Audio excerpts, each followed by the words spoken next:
So good morning, friends and colleagues. It's a great pleasure for us today to have somebody not only extremely learned and uh,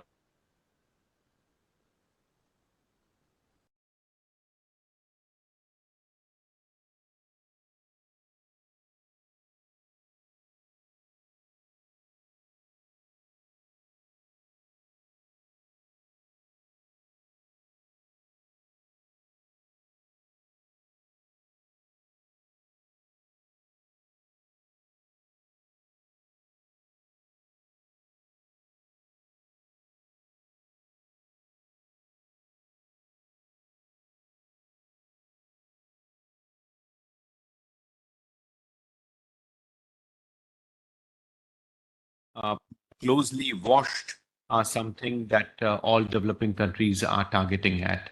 So it's a great pleasure, Professor Dokrin, for us to welcome you here.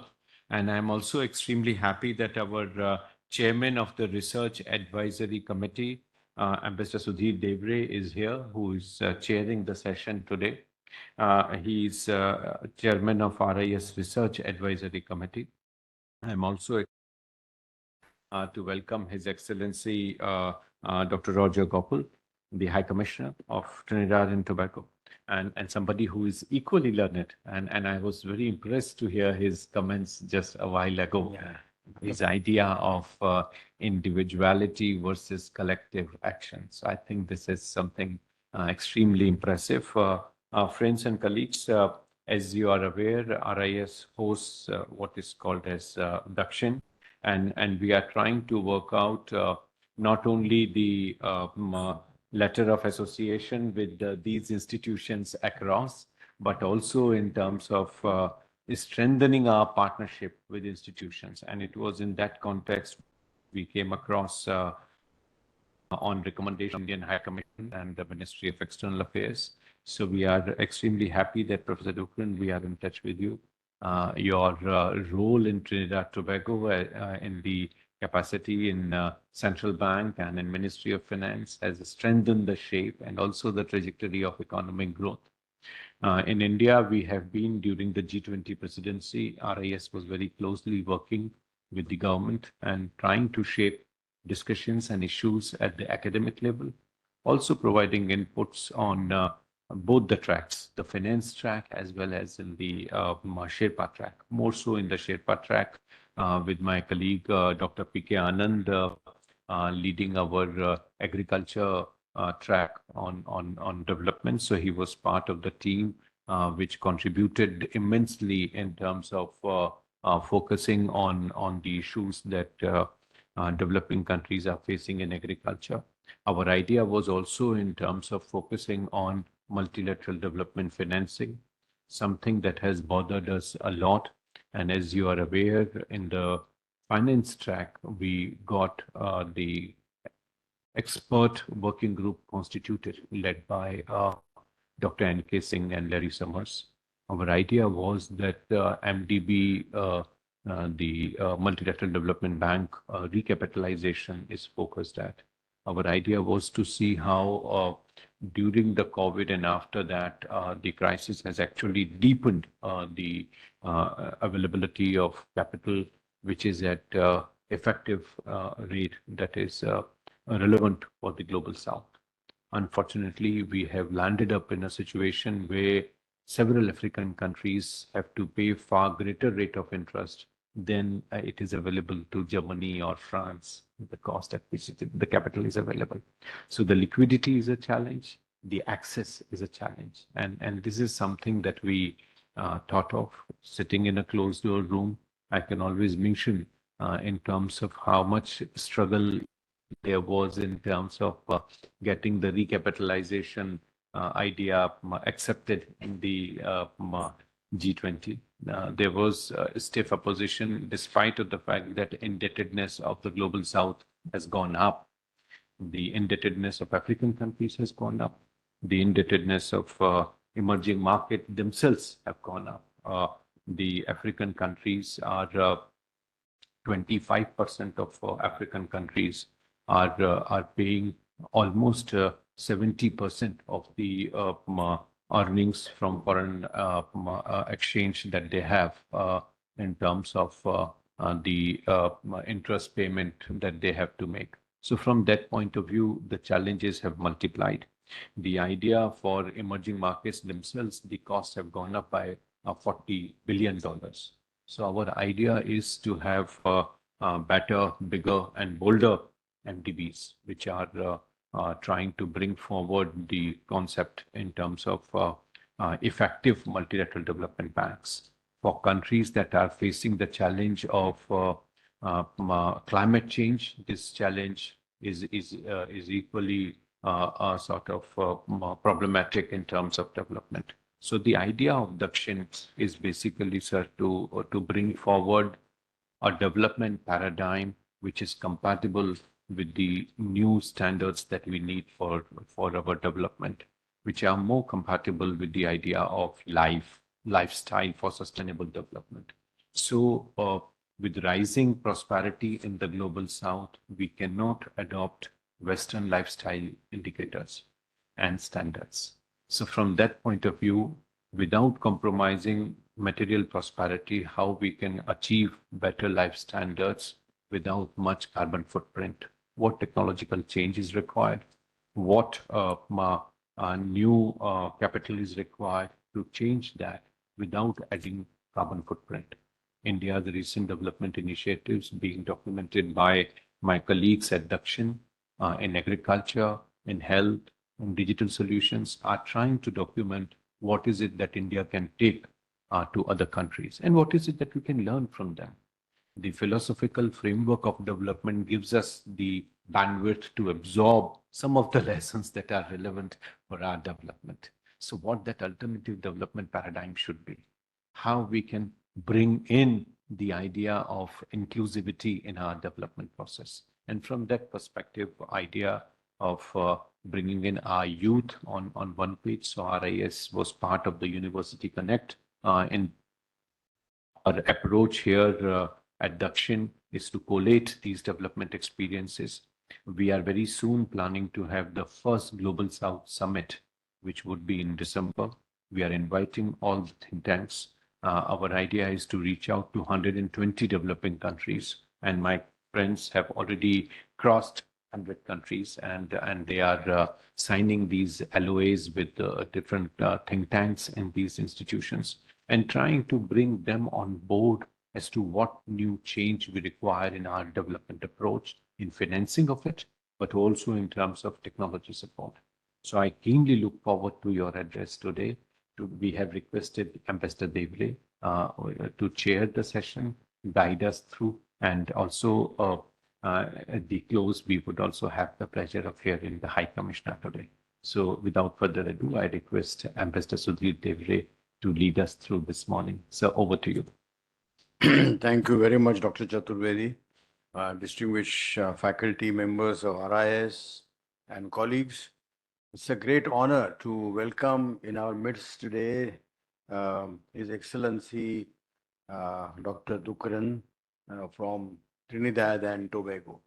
It's a country far away in the Caribbean, but let me tell you, it's a beautiful country. I had the pleasure of visiting it a couple of times, and a small country, but a pluralistic country, where you have people from all faiths, all languages, different cultures, and the way you have brought up your economic progress, despite problems which he just mentioned, of that of South, developing country problems, also remarkable. So in Caribbean, you have this CARICOM, which has been in progress for many years now. There is much which we also can learn from your experience. I think in India has been holding meetings with CARICOM. I think there have been 4 meetings in the last few years. So I think with developing countries, when we talk of South-South cooperation, it's a continuous learning process that we have to think of. And from that point of view, we would be really looking forward to hearing from you. As you may have seen in his bio profile, he is a very distinguished person from Trinidad, in fact, whole Caribbean islands. Is currently the chairman of this Euclid University.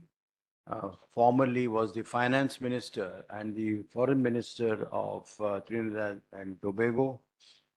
He has been uh, also educated in number of countries, number of top universities, and London School of Economics and University of Toronto.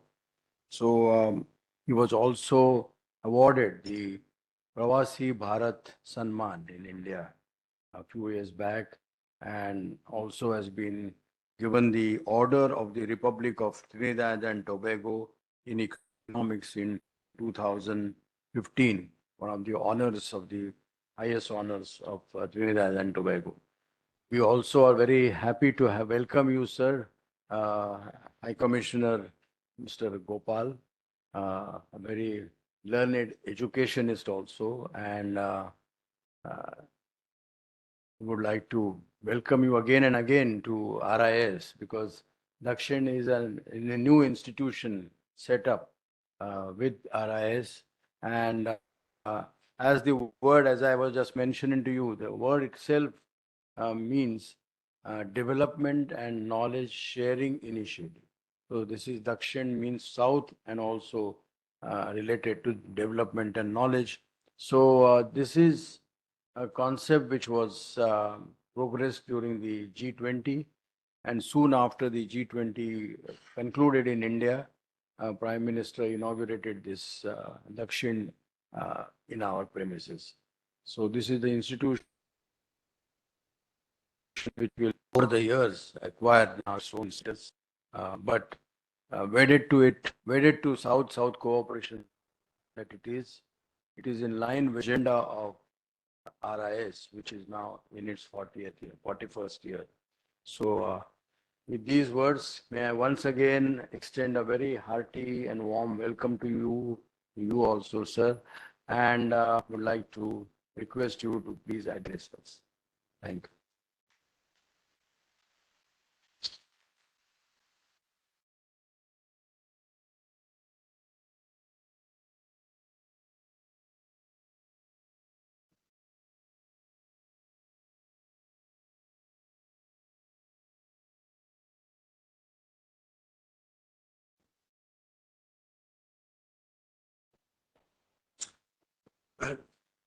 Thank you very much, Ambassador, for your warm welcome here today. And thank you, Professor. As I told you when we met, you batted like Sachin Tendulkar this morning. A name so familiar with us in the Caribbean, as so many others. It's a pleasure to be here. The RIS, from my understanding, is a highly reputable international body which has been established, and I was told today, in the aftermath of the non-aligned movement of yesterday, of which we shall speak a few minutes about today. And I'm very pleased to have heard that it has now given birth to a new organization that is now focusing essentially on South-South relations and more specifically South-South excellence. So it is a pleasure to be here and to see so many distinguished members of the faculty and other members of the community who are here today to participate in what I hope will be a very fruitful discussion this morning.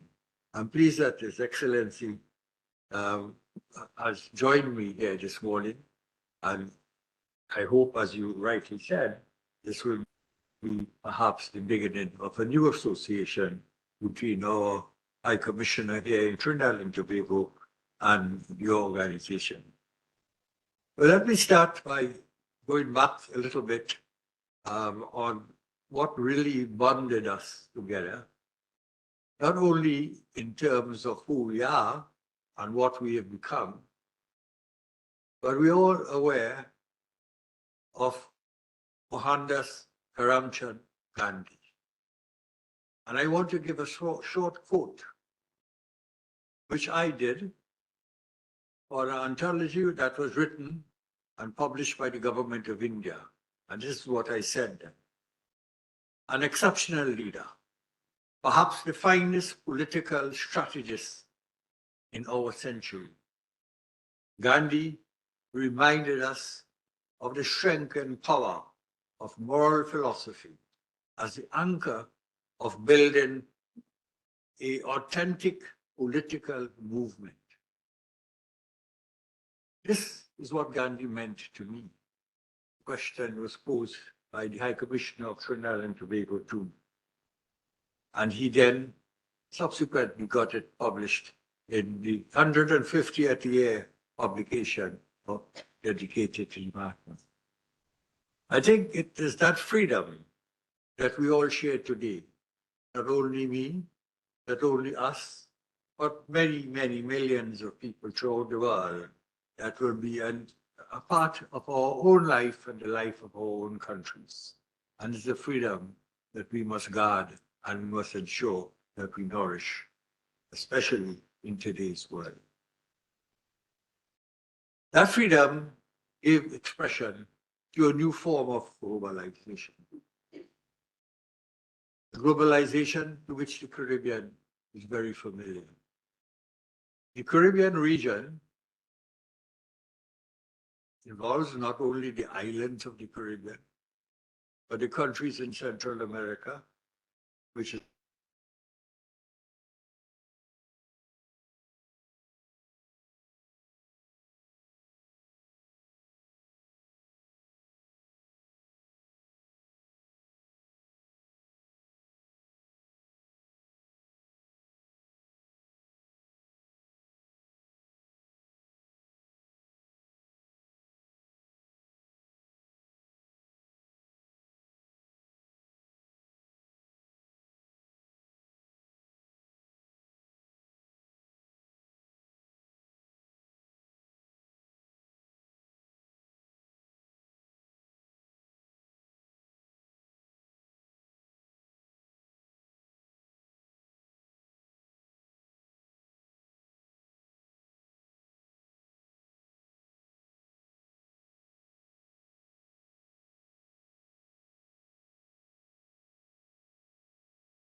which has set the seeds for the presence of what I will refer to as the beginnings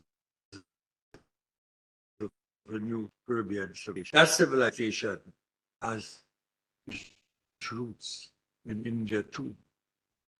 For large parts of the Caribbean had the history starting from India.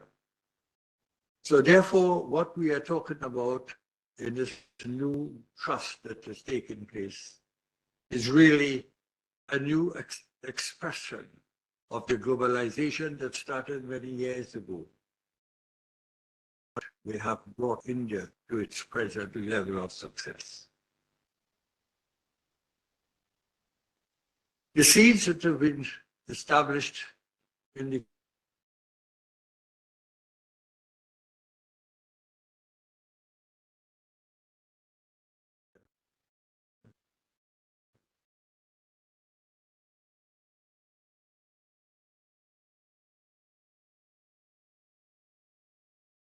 world.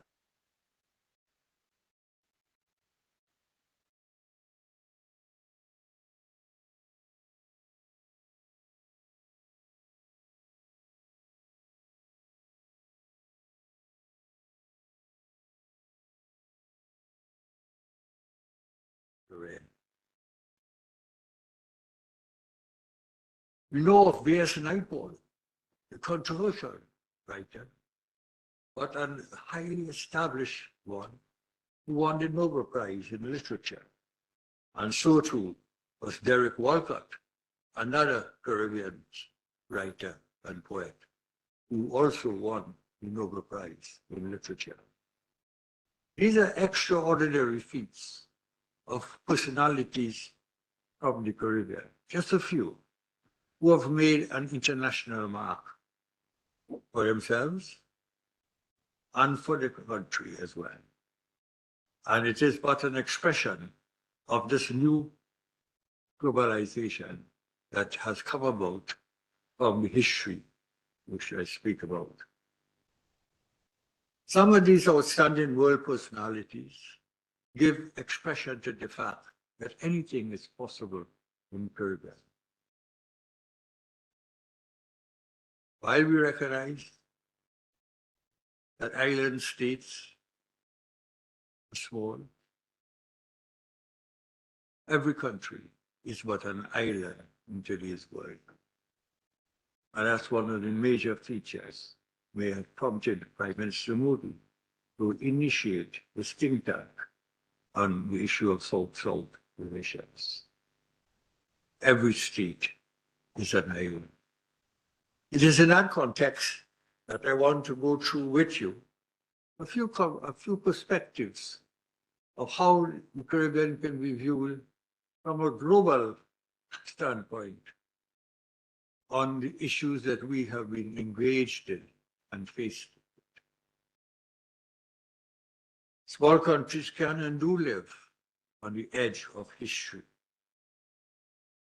And on its own way, as we understood Ulysses, it was able to command the art of creating power.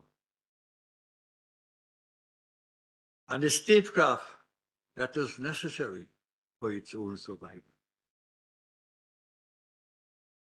It is in that context that I was fortunate to put together a book, which I will donate to your institution, The Caribbean on the Edge,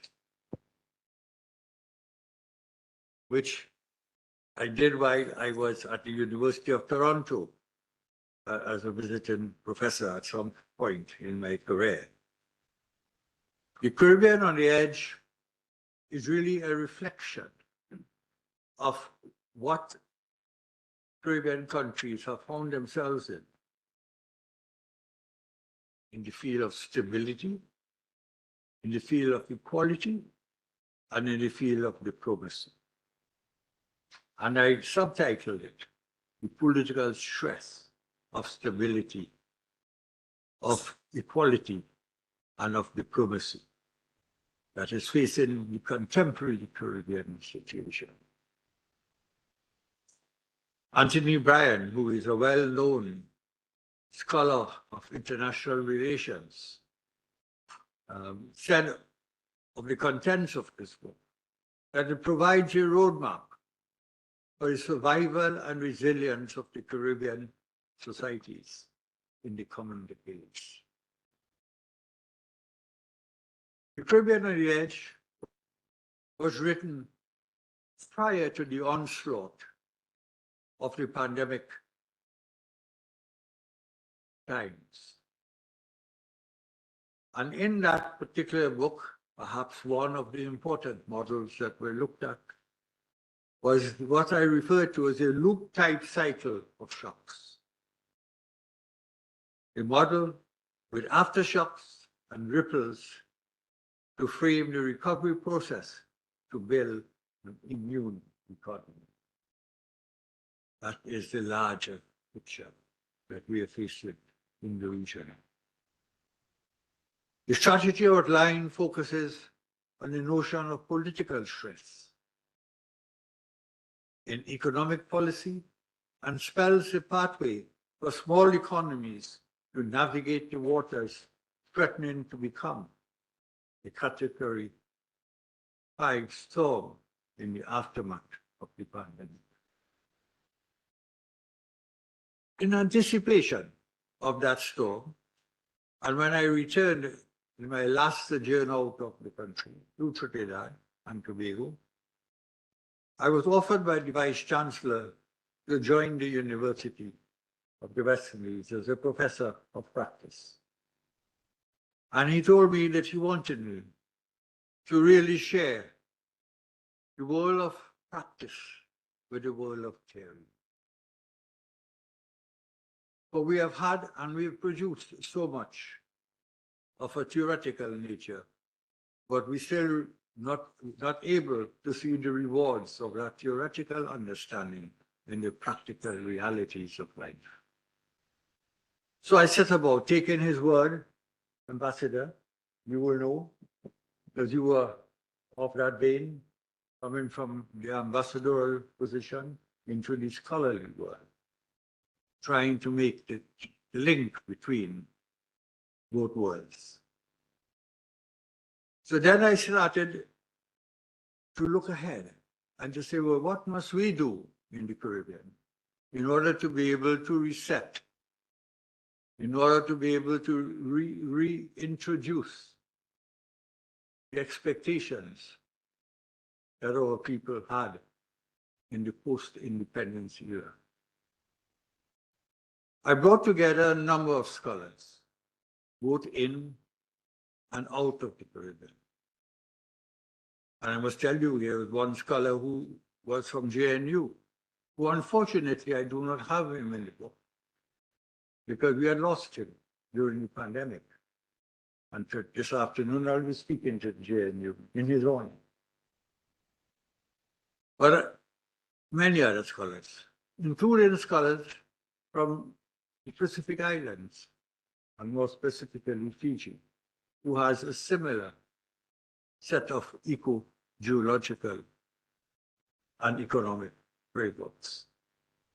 And we produced this book, which was recently published, called Resetting Caribbean Policy Analysis in the Aftermath of COVID-19 pandemic. I told Professor Sharma, for whom I am grateful for suggesting that I make this not only a visit to say hello, which is what I had first requested, but make it a public lecture so that we can share with you what we're doing and hear from you what you are doing. I raise these books because they are really what knowledge is all about. They are not meant to be final word on anything, but they are in the process in which we are trying to navigate the future of the wider Caribbean. What then are some of the issues in development and in diplomacy that we are facing in the region that has a global context? So an institution like this will be interested in looking at some of the issues before us. Some of the key globalization issues in Caribbean development, and I would not wish to go into them in great detail, nor do be comprehensive. I think the books have it much more than I can say it, and in the time allotted to us, I'll go through just the issues. The first issue is the nexus of the strategy for survival and sustainability. The region has always been fighting for its own survival. But within recent times, it has been fighting for that survival within the context of creating a paradigm of sustainability. Not only are the challenges in climate action and the global financing of such action are key concerns facing the society, more pronounced because the Caribbean region can best be described as having the risk of environmental vulnerability and fragility. From time to time, you hear about the hurricanes, but beyond that, there is now the issues of climate change. Strategies to link the funding of climate change, Professor Sachin, which you talked about briefly in your opening remarks, must be linked to the issues of dealing with the issue of sovereign debt in the region. And more specifically, the issues of how do you create new growth in the strategy for sustainability.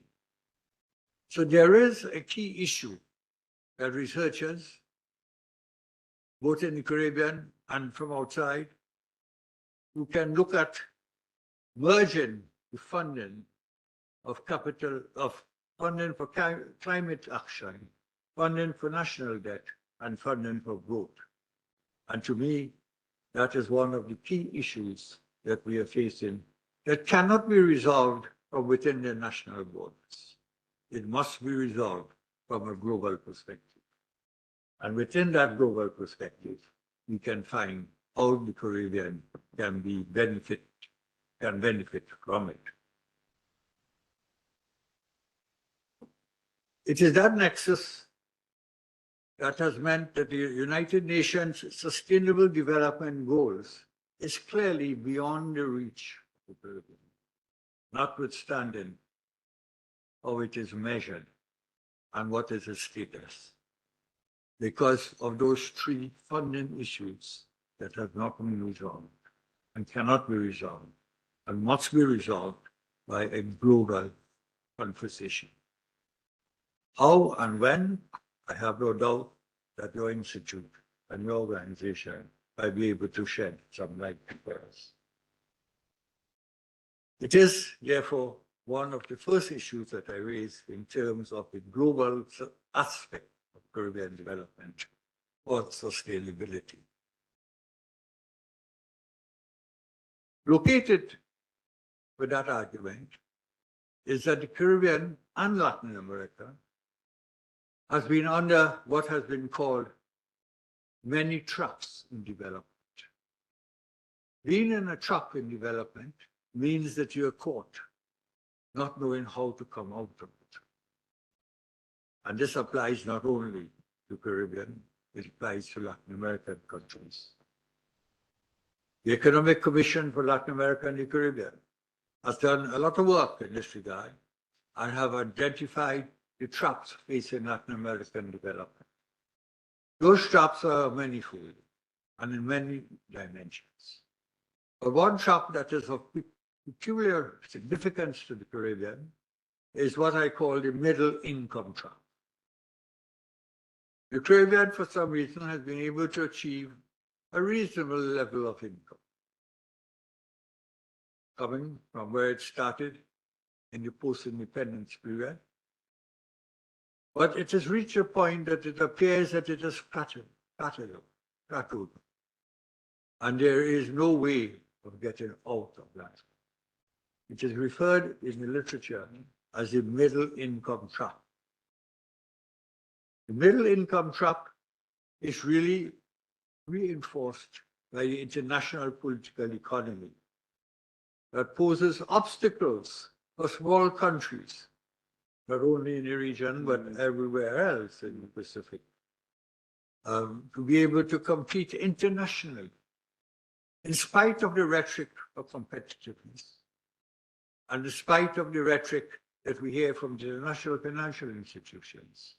We find that unless we find a way to get out of the middle income trap and deal with the issue of productivity, the struggle to attain high income status in these countries will be elusive.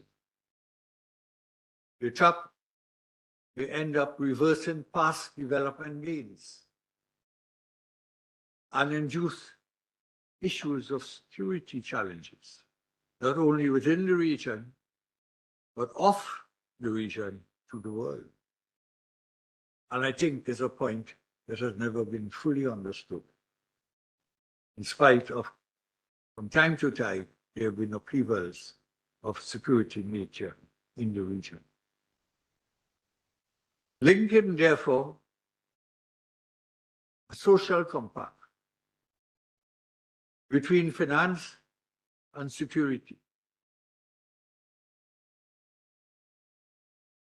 is a link that is undermining the entire peace initiatives that we are facing in the world today, and which has emerged as high priorities in our current times. So linking the middle income trap with the security issues of the world and with the peace expectations or aspirations, I should say, of the world are important factors. They cannot be resolved from within the region. They must be resolved on a global forum, on a global platform. But the region can be a good laboratory in order to understand, especially in light of what we know is happening in and around the region. So that's my second area of development issue that has a global context. But to confront the issue of development in the region, ours being an ocean country, you can say, we are bonded together by an ocean. And therefore, the issue of connectivity in infrastructure has become the number one issue in development among the region. And I'm talking here not only about the English-speaking Caribbean, but about the whole Caribbean, which includes the Spanish-speaking Caribbean, the Dutch-speaking Caribbean, as well as the Caribbean of South America. In this digital area, there is need for a new focus on infrastructural development, what has been referred to as strategic infrastructure. A colleague of mine from the Economic Commission for Latin America and the Caribbean, located in Washington, wrote a book recently, very recently, called Infrastructure Investment and Economic Growth. And he outlined in the frontiers of global infrastructure, he called for a climate resilient infrastructure to achieve proper sustainable development that protects and strengthens the natural capital in a new synthesis of global connectivity. Connectivity is not an afterthought for the region. And if it has to find a place in the world ahead of us, it will have to find a solution to the issue of infrastructure connectivity in all its different formats. A lot of studies have been done, and while I was Minister of Foreign Affairs, Minister of Finance, I initiated studies with the help of the World Bank and other financial institutions, such as my friend here works with multilateral banks. Very good studies. Took a lot of time and a lot of resources, but was unable to see the reality of delivery. So these studies need some more insights. And I suspect it is because they rely not on a global framework, but on a local framework to solve the problems. It cannot be solved. So that's the third area of development of which a global perspective is required. The fourth area, the one that apparently has become a new area, or it has never been new, is what I call, or what is being called, the need for tax justice, global tax justice. Perhaps fueled by the fact that some of the Caribbean countries have been stigmatized by the issue of tax havens over the years.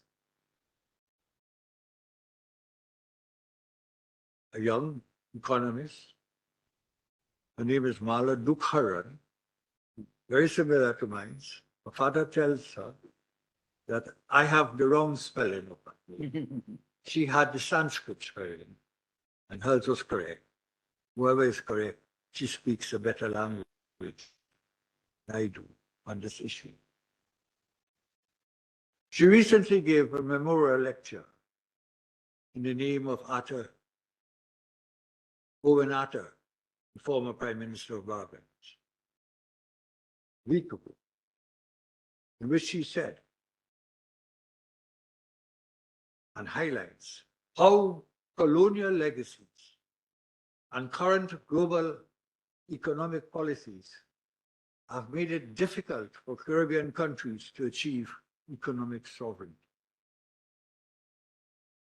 She, in this provoking lecture, called for the global support of the UN Tax Convention to shift the power of administering tax justice from the OECD to the United Nations. In her words, for the Caribbean, there's a nexus between tax justice, social justice, climate justice, which are the core of the exercise of economic sovereignty. Again, there is no way that we can solve these problems without an international, without a global perspective. This one in particular, because the solution to the issue of the advocacy of global tax justice goes beyond the issue of tax havens. It includes the issues of minimum tax proposals. And therefore is a new issue in a sense, although it's an old issue which we have been dealing with for many years.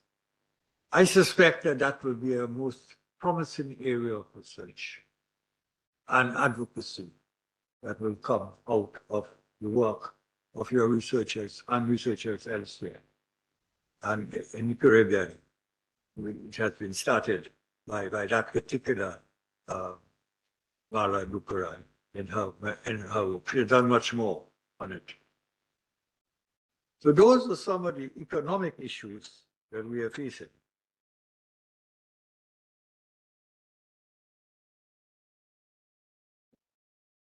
I want to go on a little bit to some of the institutional issues in which the Caribbean has found itself looking for a solution.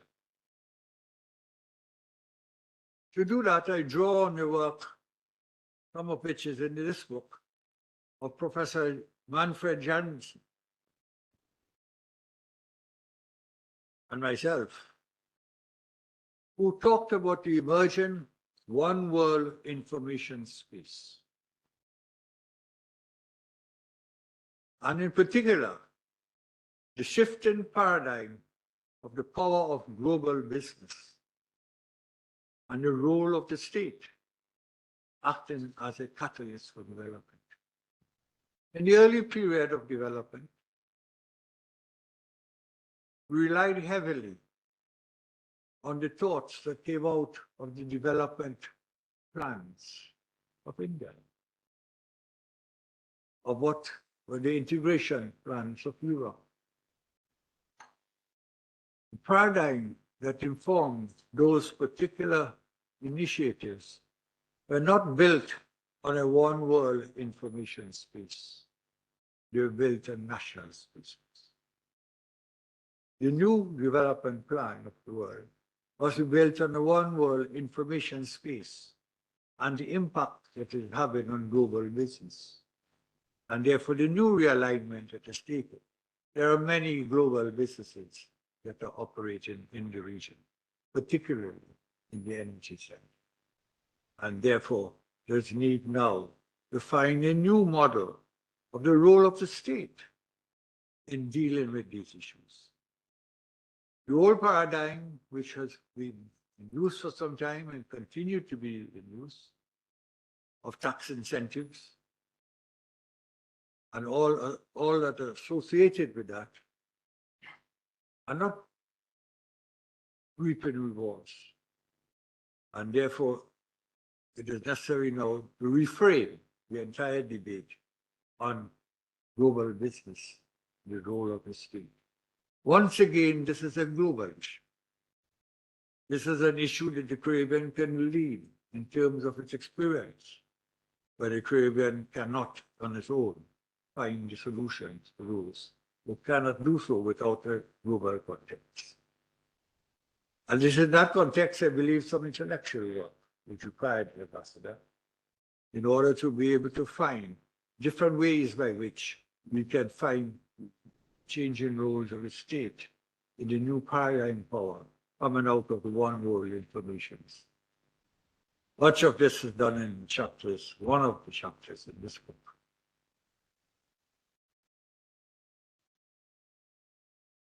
In this respect, we have found that the IF, the international financial institutions, have been under some stress for some time.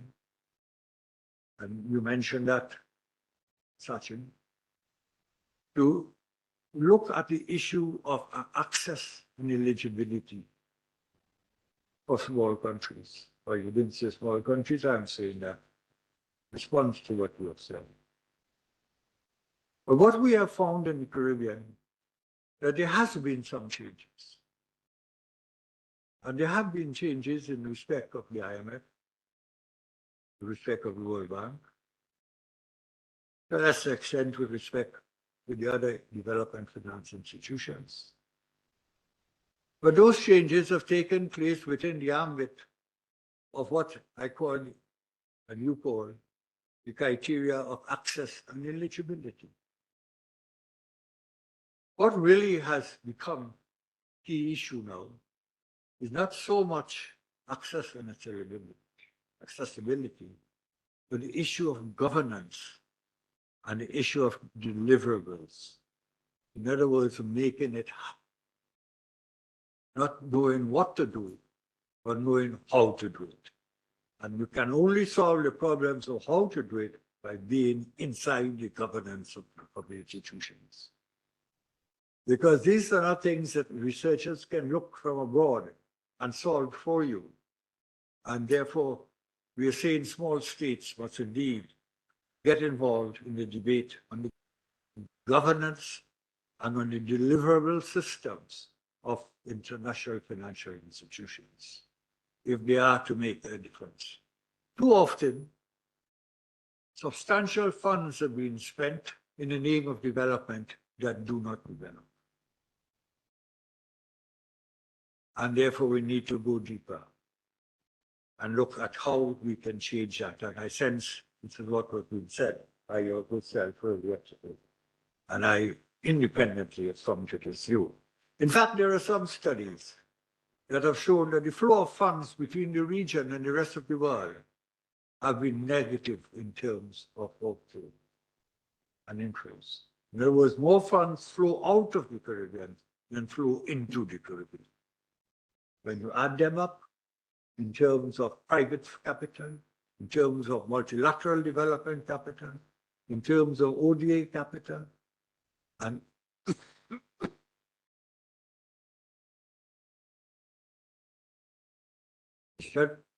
studies have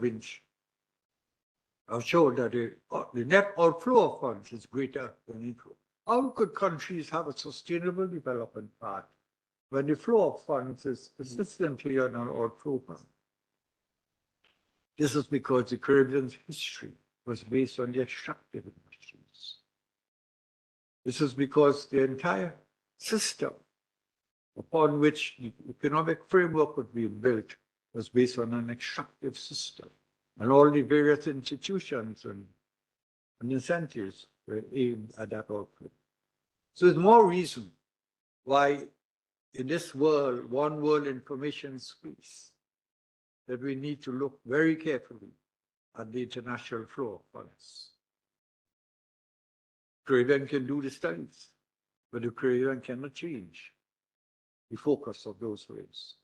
It requires a global diplomacy. It requires a global knowledge, which is what an institution of this nature is all about, I think, from what you have told me in a few minutes or so. So there is a need now to look at how to generate a flow of funds that generate development. Not to generate a flow of funds that generate the optics of development, but not the reality of development. These are some of the key issues on the development side, both in terms of actual policy perspectives in the future and in terms of institutional change. Within those issues, there are many sub-issues, but today I'm only focusing on the broader frameworks so that we can look at the agenda that is common between us. Finally, I want to go onto the issue of diplomacy. The global political stress in the practice of Caribbean diplomacy. The power structure of the world order is in transition, to use a diplomatic phrase. And geostrategic changes are on the agenda. The Caribbean is caught in not knowing where to and how to turn. Many among the major powers see the choice as a binary one. I venture to say that that might be a short-sighted view of the situation. The choice in the global arena is not necessarily a binary one. In fact, what we are seeing is a diffusion in global power. And what we are seeing is political stress in global power. That is what makes it a transition, not an option for choice. In such a framework, therefore, many have said that you need to decide, especially countries of the major powers. We say that is too early to decide, far too early to create and claim a victory on. Because we are in a period of transition in which there is power diffusion and political stress.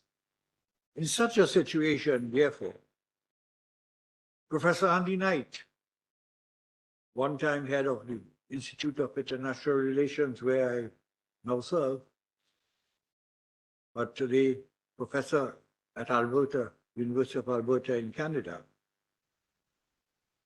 said the world is crying out for an alternative and asked the question, for a world order that focuses on ideas and ideology, be decoupled from the military, economic, and technological sources of power? In such a world of transition, the most you can do is ask the right questions. In chapter 17 of this book that I made reference to, on resetting Caribbean policy analysis, another young scholar, Faiz Jafar, argued that the choice is not binary, and introduced the notion of complexity thinking. In I.R. Terry, the reconfiguration of the options is a new language of I.R. scholars. You have been practicing that. I should say on the side that one of the things that we have always admired is the extent, efficiency, and effectiveness of Indian diplomacy on the world stage. So, complexity thinking is an engagement that is not only interdisciplinary, but it's at multiple levels in this method of analysis. No wonder in such a situation, the Caribbean diplomacy is at its standstill. Rethinking strategy and statecraft in the 21st century of complexity. According to two scholars, Prandy and Book, in the International Affairs Journal, made the case for what is called strategic diplomacy. Jorge Hines, Chilean diplomat and scholar, recently authored a book in which he called Active Non-Alignment. Some of you may be aware of that. Coming out of the non-aligned movement, of which RIS started its early upbringing, he said that now the time has come for active non-alignment. Active non-alignment, in his view, is better for a world in transition. And he was applying it largely to the Latin American Caribbean context. But perhaps it could be applied elsewhere.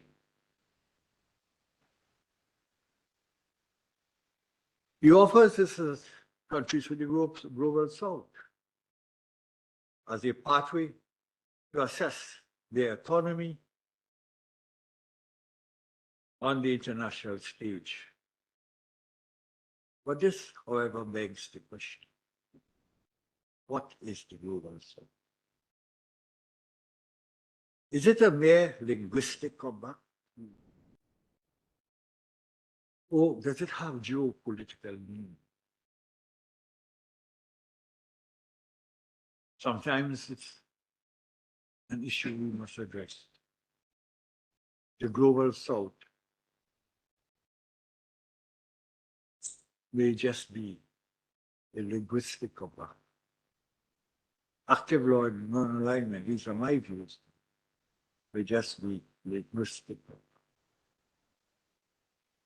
Is it really a geopolitical option for the future, and more so for small countries in the future scenario?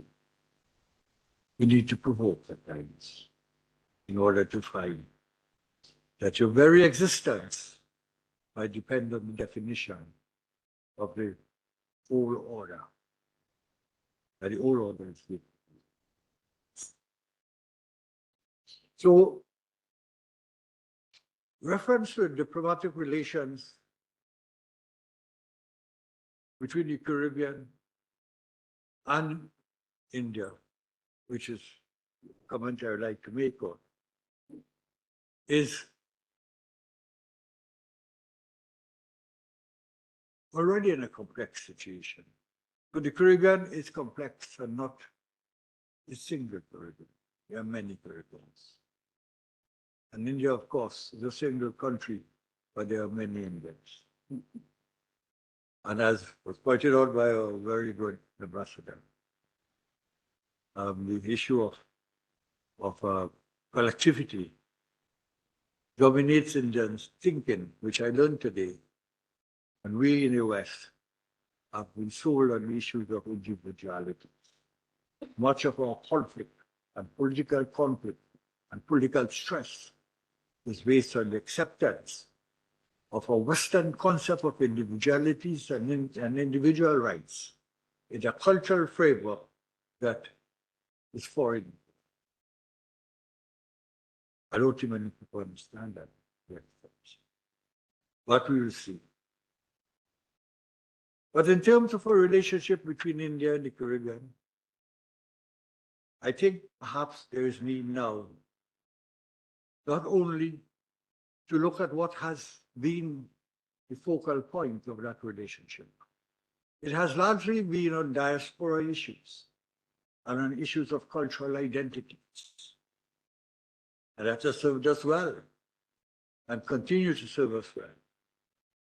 And I must say, when I visited the new High Commissioner of Trinidad and Tobago, High Commissioner of India to Trinidad and Tobago recently. I told him I was coming here. He was delighted that I will meet with the RIS and said if he could do anything to make it possible. But that was unnecessary because Amit made it possible without the diplomatic intervention of Blair Masana. Thank you so much, Amit.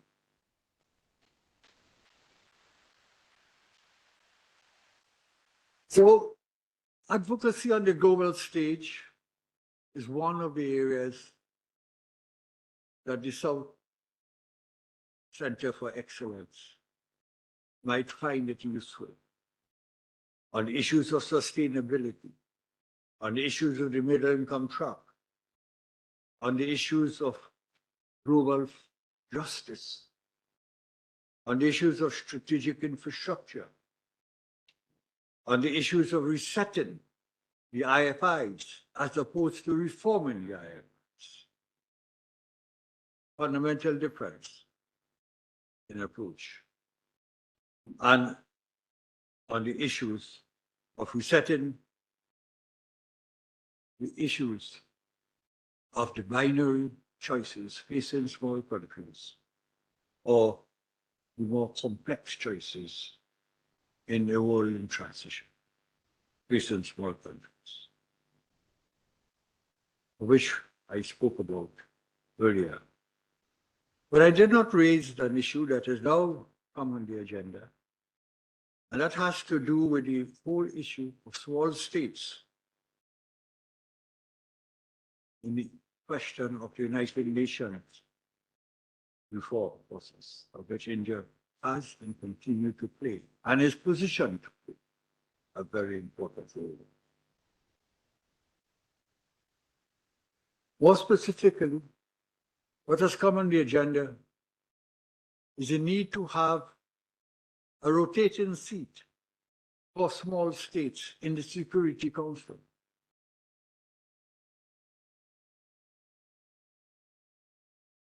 It is that suggestion that might be able to ensure that multilateralism, of which we talk about, which is not linguistic anymore, will have an institutional place. So in that context, I suggest that perhaps you may want to give consideration for just saying yes or no to the issue of the rotating seat for small states in the Security Council in the ambit of reform. Or whether that will take place or not, we do not know. But what we do know is the United Nations remains the only global institution today to which small countries can rely upon.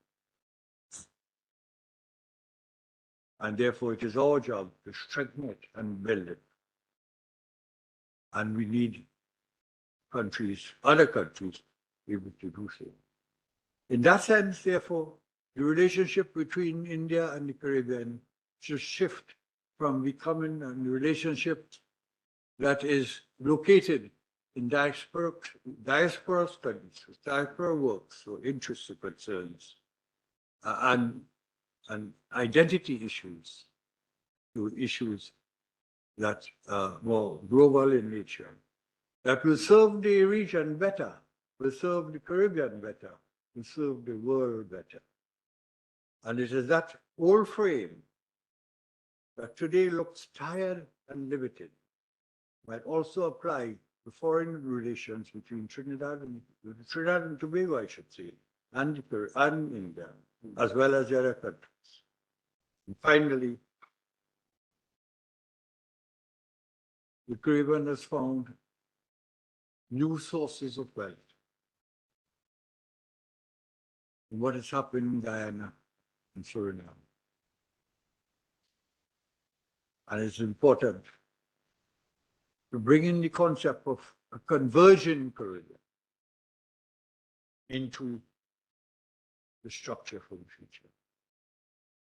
So these are some of the issues, and I believe strategic diplomacy will better capture the statecraft that is needed for a new Caribbean India diplomacy for the future. Mr. Ambassador, thank you very much for this opportunity to share these thoughts with you.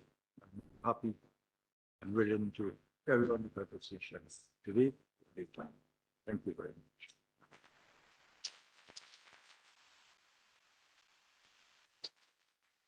Ladies and gentlemen, I've seldom heard such a profound and enlightening public lecture as we all did.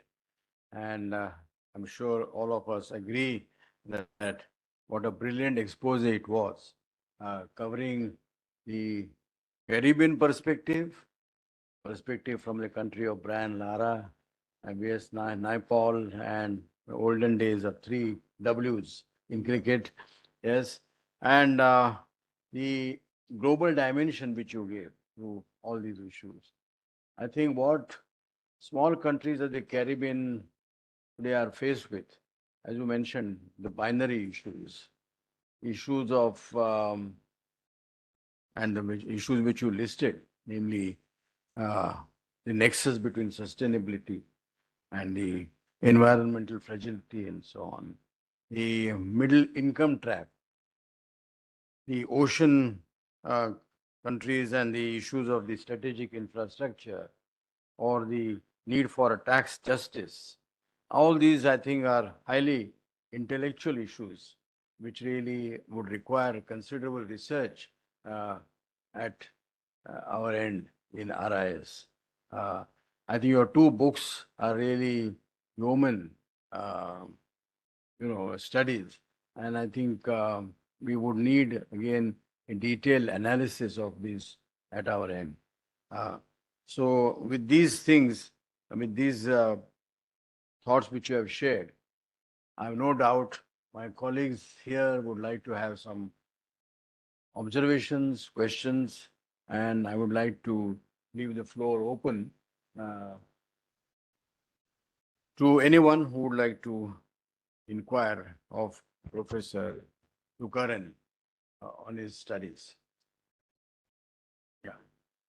Thank you, Professor Tukaran, for excellent address. As Chairman very rightly pointed out, you have covered huge area of research in which both India and RIS, Dakshin, and your own institution led by you probably would have lot of complementarities to work upon. The points that Ambassador Sudhir Devre has already pointed out are extremely important in terms of how do we go forward. As my colleagues would in any case point out their sort of point of interest, I thought four issues are extremely important given our future cooperation now that we have signed the letter of association and with your university and institution. We would like to bring forward the ideas that I think are important from the huge list that you have come up with. The idea of social compact, the idea of connectivity, the idea of a sort of local framework for solving problems, and also the point that you talked about of social climate and tax justice. So these issues are somewhat being addressed at RIS from various facets of perspectives, and we would be very delighted to have that. As I mentioned, the idea of access and equity that you talked about in terms of the international financial institutions, IFIs, we have evolved this framework more from the point of view of new technologies that are coming in. And my colleague, Dr. Amit, is working on issues that are related to AEI, access, equity, and inclusion. And this access, equity, and inclusion is something that Ambassador Devre has been emphasizing more so in context of artificial intelligence. How this has to be done. On his suggestion, RIS has decided to establish a center at RIS on AI, and Amit is leading that. Our idea of lifestyle that I mentioned in the beginning, it has 5 different facets, and I'm sure Arslan is here. Arslan or Sabya both are missing. I can myself do that. is in terms of identifying 5 different facets which Prime Minister has mentioned in terms of how we change the lifestyle. And lifestyle is not just about individuals. It is about the development choices we are enabled to avail. And that's where the role of institutions come in. So the idea of sustainable consumption and production, how do we define it? How do we measure sustainable consumption? How do we measure sustainable production? How circularity of economy can work? Then second dimension is about the idea of the social enterprises. How do we encourage social enterprises? Sometimes we feel that commercial enterprises are only for profits, but there are now new set of enterprises coming up which are not just for profit. And this is Gandhi's idea of trusteeship. And that now is gaining currency in India. And more enterprises are coming in. In fact, you would be glad to know that India is the first country in the world to have a social sector stock exchange. And this has been established in India in 2022. And this stock exchange now has social enterprises which are getting listed and mobilizes capital, which are hugely sort of supported by the new startups which are coming in. The third is more in terms of how do we measure these changes. So Prime Minister in the G20 gave a call for transition from GDP to a new indicator, which brings in the points that you just now mentioned in terms of idea of social compact. And this is more so in terms of well-being measurement, where we bring in biodiversity, where we bring in natural resources, climate change, and new parameters that are there. Dr. P.K. Anand, who is here, in his work has also captured the GAP framework, which he has evolved for SDGs in India and for the Global South. So what the SDG GAP model is, that's the third point that I wanted to mention. Our work in terms of illicit financial flows and the tax justice with the Global South Center of Excellence, which we have here, Dakshin, and the South Center in Geneva. We are trying to see, and Carlos Correa, the director of the South Center, would be coming on 24th of this month, and we are doing a discussion meeting with him. So our idea is that during the South African presidency of G20 next year, we bring in this issue of illicit financial flows. And this, in a way, compromises on not only the global tax collection, but also the issues that are fundamentally related to the space for development, the decision making. And my colleague Pratyush has just did his PhD on right to development. And that part, I think, is extremely important. Overall, it all falls down in the framework of good governance, which RIS has addressed in multiple ways, including in terms of how do we reduce costs in terms of management of the health sector. My colleague, Dr. Namrata Pathak, is here. She has been working on the Ayush related dimensions, the traditional medicine, and how do we internationalize standards in terms of not only alternative development framework, but alternative health systems that are there. Unfortunately, the term alternative puts them in a bracket already before they go forward.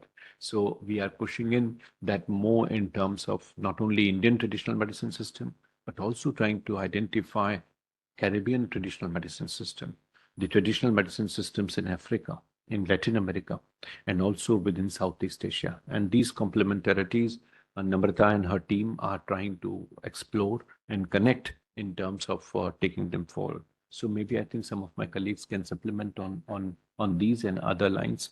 We can go forward, Dr. Anand. Thank you very much. To be very frank, it was a treat to hear you and such a top level of philosophical thinking, especially on sustainability and inclusiveness, equality, the views you expressed and how countries are facing certain problems which could have been avoided. So once again, my compliments, and I'm sure that in future we'll have more interaction with Ambassador Gopal in New Delhi. Thank you.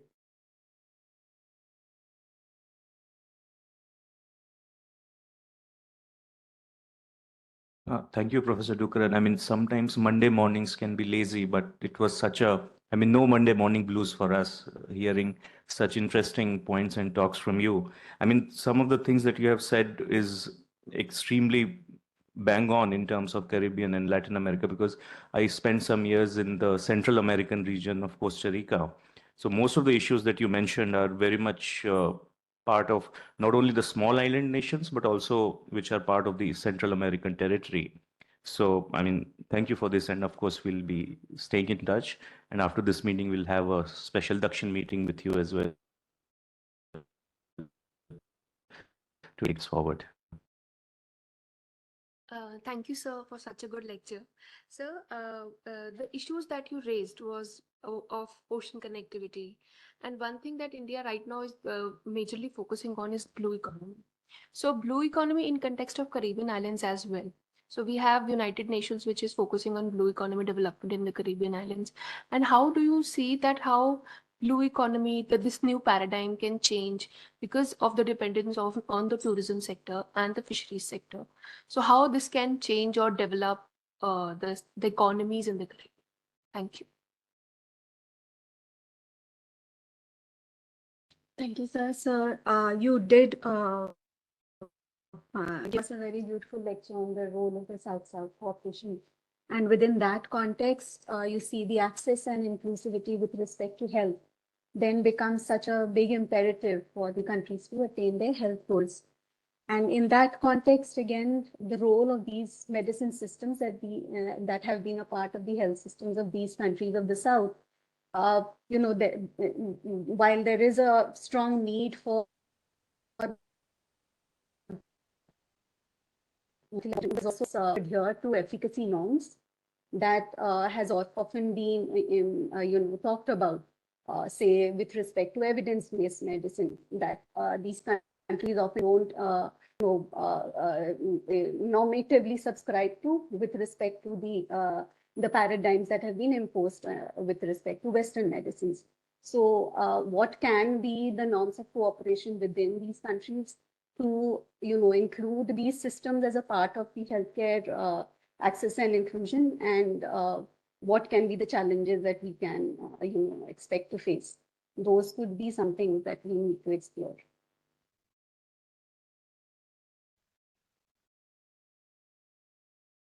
Thank you so much, sir, for this master class. Actually, I'm not an IAS student, but it was a beautiful expose, as the chairman sir has already said.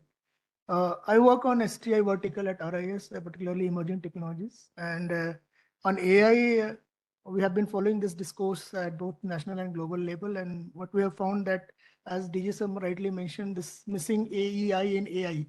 So it's a very dangerous development if we do not pay a very serious attention to it. The whole access, equity, and inclusion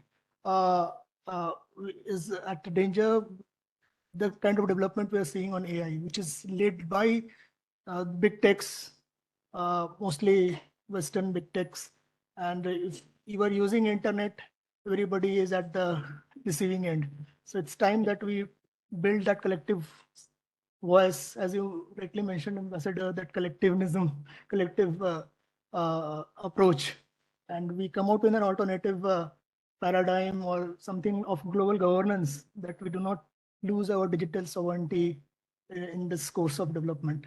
It has lots of application, but the dangers are really real.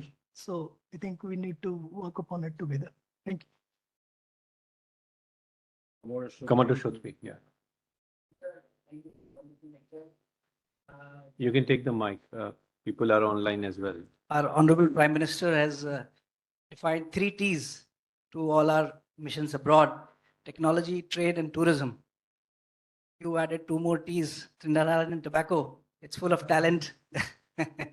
So, amongst all these 3 domains, technology, tourism, and trade, there is a lot of scope which you have outlined, and I'm sure with your specific meetings with Dakshin, we'll promote all these 3 domains, especially in terms of maritime connectivity.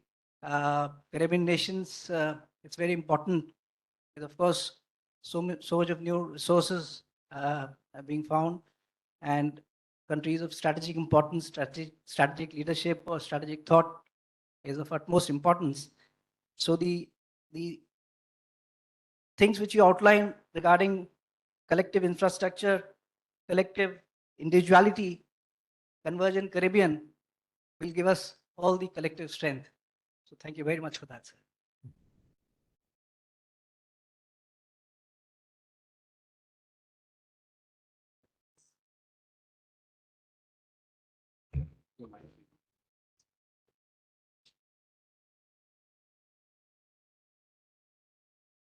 Thank you very much for those very important and supportive remarks. I do appreciate it very much. And what I have learned here is that the work you're doing is right up the alley in terms of what our requirements are in many areas.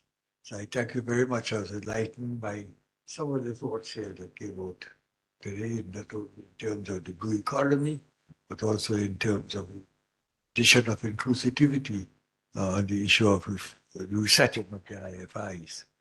So I want to thank you very much. It's been wonderful. I knew very much about this. I would like to just end by reminding myself and you of a comment I heard from your Prime Minister, Modi. I don't know where exactly he made it, but it struck me as something worthy of further thinking. He said, in today's world, I'm paraphrasing, in today's world, we have too much government and too little governance. And I thought of that very often, that maybe he's right. Maybe we have inherited a governance structure that reinforces itself every 5 years. But the governance that it brings reduces itself every 5 years. I just thought I'd raise that because it is a very good philosophy. Thank you very much, Ambassador. Appreciate it.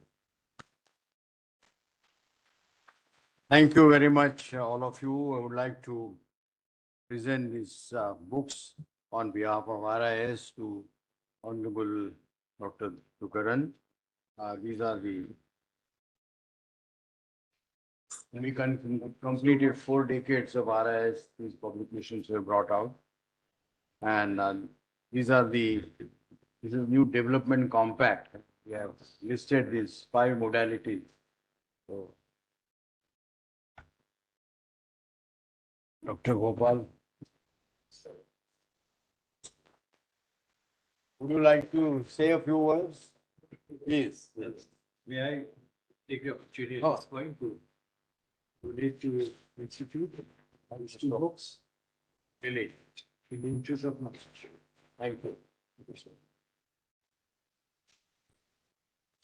Please. Yeah. Good morning, namaskar, and as we say in Trinidad and Tobago, Sitaram.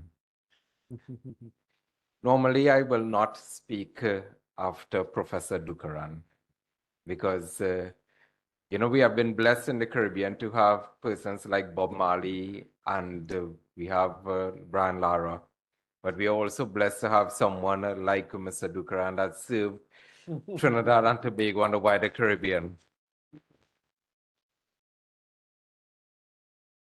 So to our members here, thank you for this opportunity and thank all of you for being here today.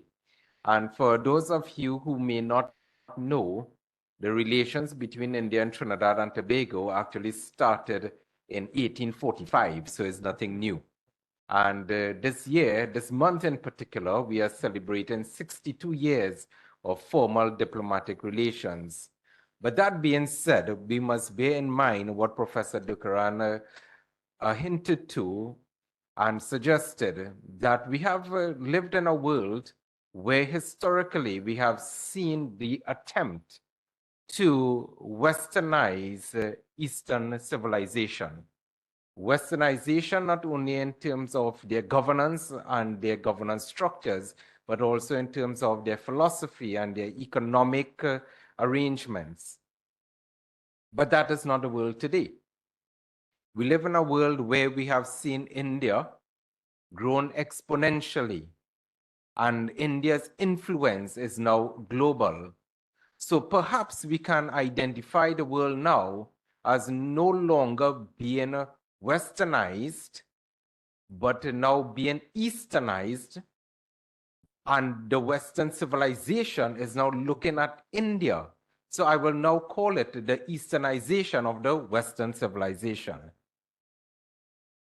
Bearing that in mind, we have seen India and the Indian government led by Prime Minister Modi make a valiant and very intended, deliberate attempt to reach out to the globe, and in particular, the global south.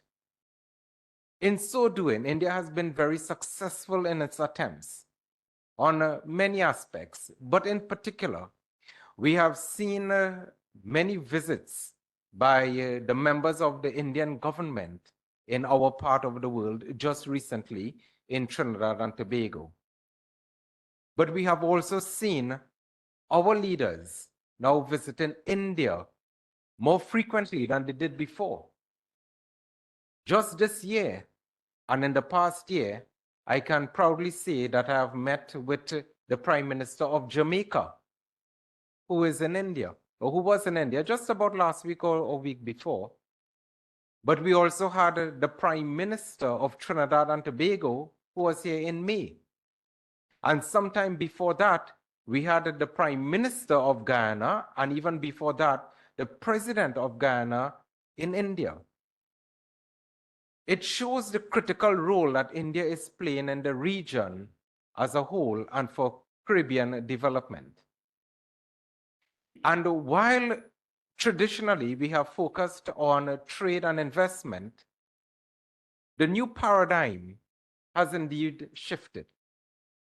The relationship between India and the wider Caribbean, and in particular Trinidad and Tobago, is now happily focused on digital transformation infrastructure.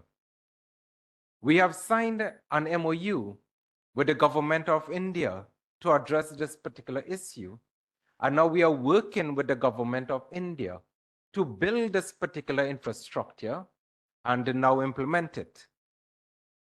We have also started working in areas of educational collaboration, in particular medicine, in its various definitions, which include Ayush. In fact, there was a chair of Ayush at the University of the West Indies, so we are in the process of looking at the re-establishment of this particular position. We are also working with India in climate action. So Trinidad and Tobago is part of the International Solar Alliance. We are a member, and we are a very active member because we believe in the vision that India has in this particular regard. But also, very importantly, we believe in people to people. You see, India has a deep-rooted philosophy, not just written in its ancient texts and its ancient traditions, but a philosophy even to this day that believes still that the world is one family. But if you understand the Upanishads, it doesn't just say the world is one family, it actually says to the wise, the world is one family. So we are to be wise and deepen our awareness of what our countries can do together. We are to be wise in terms of the direction of our research and the depth of our dialogue and discussions on these particular areas. In so doing, I welcome Professor Dookeran to spearhead this particular conversation and to introduce me to the RIS and Dakshin, and to these goodly gentlemen that I met this morning, whose presence in itself inspired me to continue this very conversation that we began today. So on this note, I thank you and I say Dhanyavad. So we have evolved this. High Commissioner Saab. So we have evolved this practice of gifting our work from our tribal community to our guests. So I would request you to present two paintings from our travel community.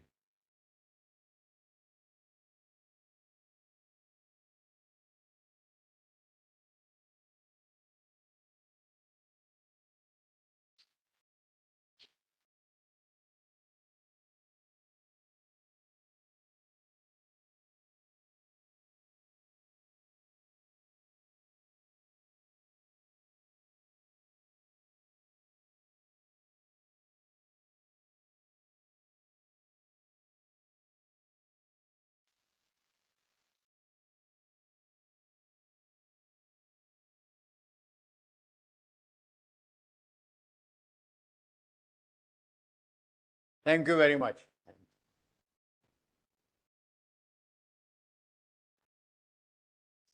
Thank you, sir. Thank you very much. What you were doing.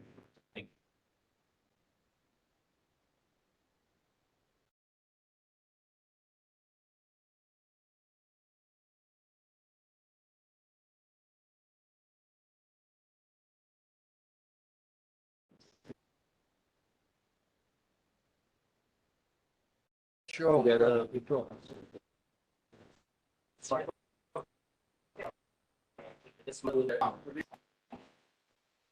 Thank you.